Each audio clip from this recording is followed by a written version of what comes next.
Hey everybody, my name's Taikoru, and as the final shape is getting closer and closer to release, everyone's scrambling to prep. But I wanted to cover 4 builds that I'm bringing into the final shape expansion. Now, Bungie said that we will be getting access to the new Prismatic subclass early on in the campaign, but for some encounters, you're going to need a fully fledged out build, and messing around on Prismatic might not be the play. So, I've got 4 builds that I'll be covering, breaking down the build loop for, showing you all the mods and everything you need to know. All of these builds have their own separate videos on my channel as well, if you want to see the loadouts and everything even more in depth. Luckily, some of these builds actually will be getting buffed with the exception of course, Well of Radiance. So, if you want to check them out, without further ado, let's get into it. Okay guys, the first one we're going to be checking out is the tried and true Stasis Warlock Osmiomancy build. Now, I've got 4 builds to cover, so I'm going to go through them a little bit quicker than usual, so I highly recommend if you want to see gameplay and everything else about the build, check out the videos linked in the description. So first, let's go over the exotic armor, Osmiomancy Gloves. The armor perk, Fervid Cold Snap. You can read it here, but this will give you an additional Cold Snap grenade charge, and when you hit a target with a direct impact, you'll get a great amount of your grenade energy just refunded to you instantly. This exotic armor piece will let you just refund your cold snap, letting you hit them, freeze, then charge a turret to lock down the room.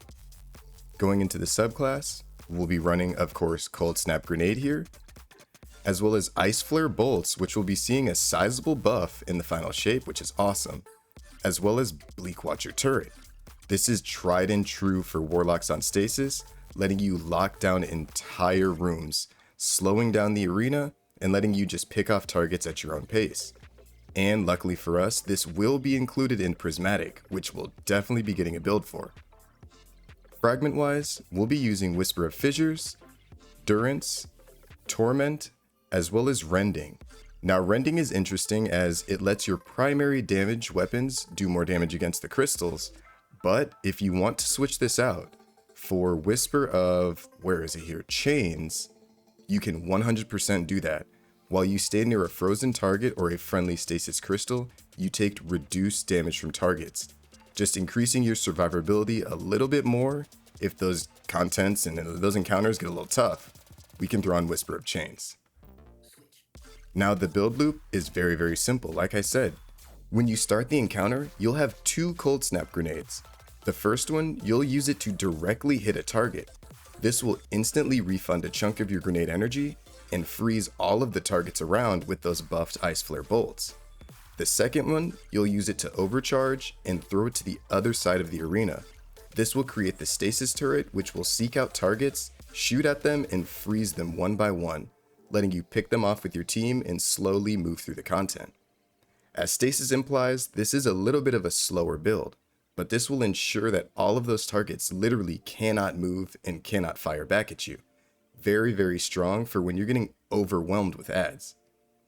Mod-wise, we're going all in on that grenade regen.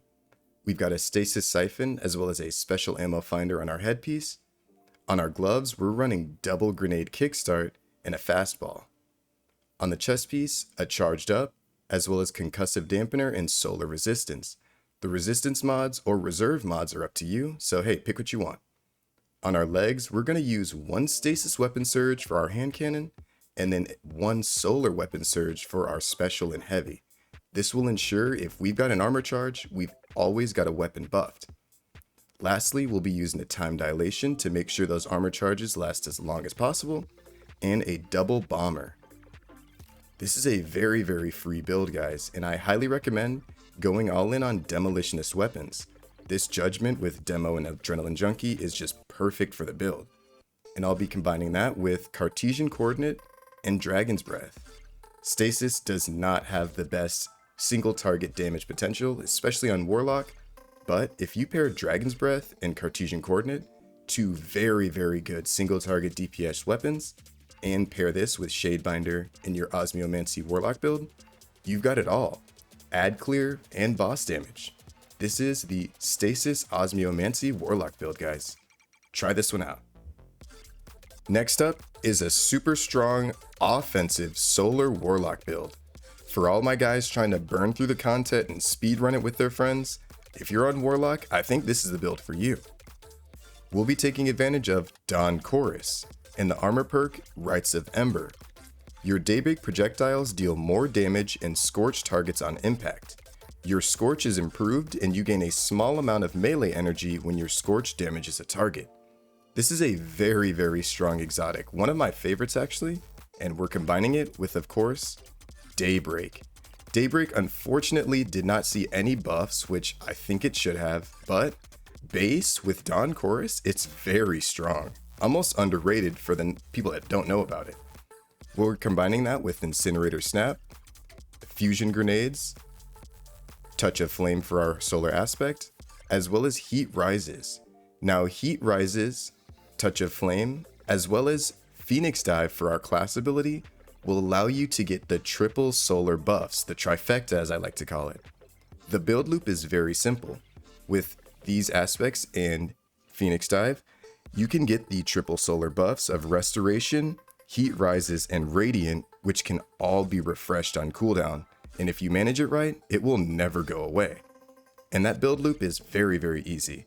All you need to do is eat your grenade and then snap and Phoenix Dive at the target, which will cause an instant ignition.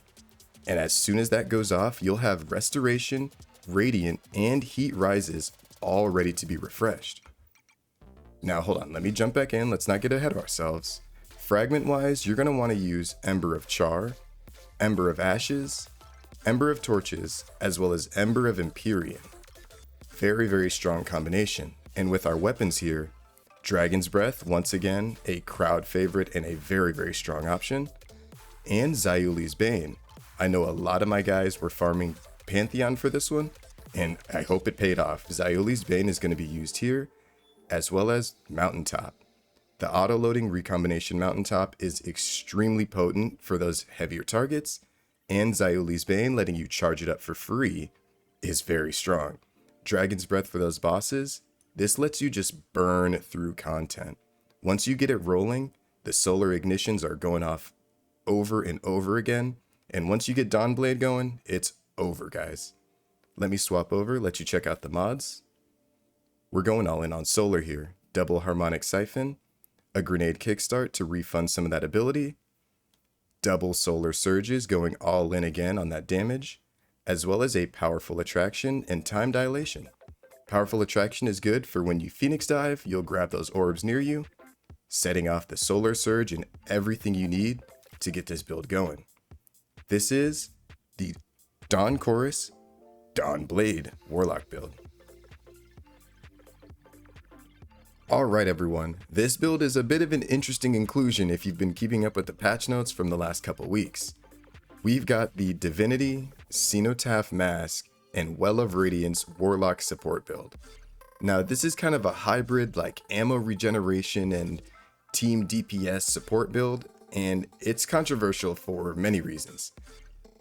Divinity, Cenotaph Mask, and Well of Radiance all saw nerfs into the final shape. Now, I think a lot of you are wondering why I even included it on this list. Well, I personally think that this build was so potent that even with all three of these nerfs, it's still going to be very, very strong. Cenotaph Mask is a great endgame exotic. The armor perk is high priority. Steadily reloads a portion of your equipped Trace Rifle's magazine from reserves. Damaging a vehicle, boss, or champion with a Trace Rifle marks them as the target. When an ally defeats the marked target, special ammo is generated for you and heavy ammo for your allies. This is where I get the ammo regeneration part of the support build from. Cenotaph Mask is very, very strong, and when you mark a target with that Trace Rifle, any Trace Rifle by the way, it creates the little red X on the target, and like it says, if an ally defeats the target, you get special ammo and both of your allies get heavy ammo. This allows you to refund ammo for the Divinity and your teammates to just spam heavy ammo through the entire content. Very, very strong, and I can see why it got nerfed.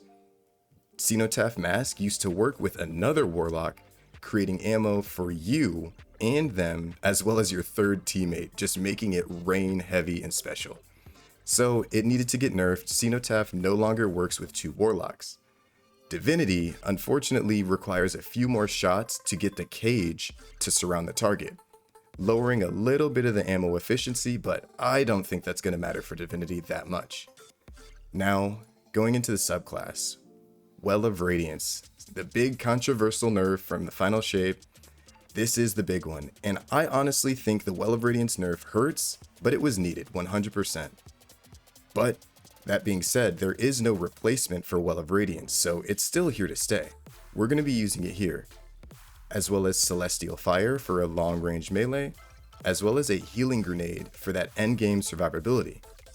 Aspect-wise, we'll be using Touch of Flame and Icarus Dash. For the fragments, Ember of Mercy, Ember of Searing, Empyrean, as well as Combustion. All of these will just refund ability energy back.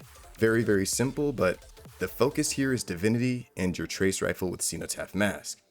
Flashing over to the mods here, we've got a Heavy Ammo Finder, as well as a Kinetic Siphon and a Heavy Ammo Scout. We'll be running a Fastball, Impact Induction and Firepower on the arms, Harmonic Resistance, Sniper Damage Resistance, and Harmonic Reserves on the chest, as well as a Solar Weapon Surge for our heavy weapon, Recuperation and Better Already on our legs, just to increase that survivability as much as possible. Next, on the class item, we've got Double Bomber, as well as a Time Dilation.